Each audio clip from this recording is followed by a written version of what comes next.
বেঙ্গল আপনারা কাজ অবিলম্বে সংস্কারের কাজ শুরু করতে হবে, না হলে আমাদের আন্দোলন চলবে। বেঙ্গল আপনারা কাজ অবিলম্বে সংস্কারের কাজ শুরু করতে হবে, আমাদের কাজ অবিলম্বে শুরু করতে হবে। শীতের দিন চলে গেল, বর্ষার দিন এসে গেল, বেঙ্গল আপনারা আমাদের কাজ কি হলো? জবাব চাই, জবাব দাও। আজকে আমরা কাছাড় তৃণমূল কংগ্রেসের পক্ষ থেকে আমরা বেরেঙ্গা নাথপাড়া অঞ্চলে যে বাঁধের যে অবস্থা, সেখানে আমরা অবস্থান ধর্মঘট করছি। বিভাগীয় ইঞ্জিনিয়ার আমাদেরকে কথা দিয়েছিলেন, আমরা কিছুদিন আগে এখানে পরিদর্শন করে ওনার সাথে দেখা করেছিলাম, এবং তিনি কথা দিয়েছিলেন যে এস্টিমেট স্যাংশনের পথে আগামী ফেব্রুয়ারি মাস থেকে এই অঞ্চলের কাজ শুরু হবে এবং খুব তাড়াতাড়ি এই অঞ্চলের কাজ সমাপ্ত হবে।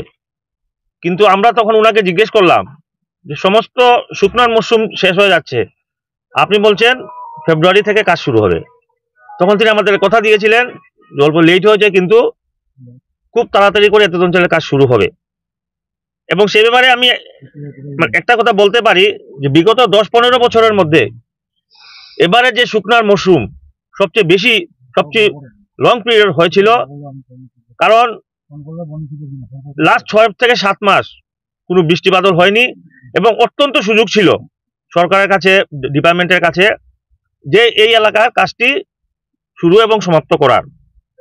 কিন্তু আমরা এখন যে জিনিসটা দেখতে পাচ্ছি, বিগত 22 সালে যে বন্যা হয়েছিল এবং যে ধরনের ক্ষতিগ্রস্ত হয়েছিল এত অঞ্চলের মানুষ এবং বিশেষ করে শহরের মানুষ, কিন্তু এই নাথপাড়া অঞ্চলের যে বাঁধের যে অবস্থা, যদি কোনো বড় ধরনের কোনো অঘটন ঘটে, আমি বলছি না ভগবান করুক যেন ঘটে না, যদি ঘটে সমস্ত শিলচর শহর 1 ঘন্টার ভিতরে অবস্থা খুব খারাপ হয়ে যাবে এবং বিগত 22 সাল থেকে আরো বেশি ক্ষতির সম্মুখীন হবে।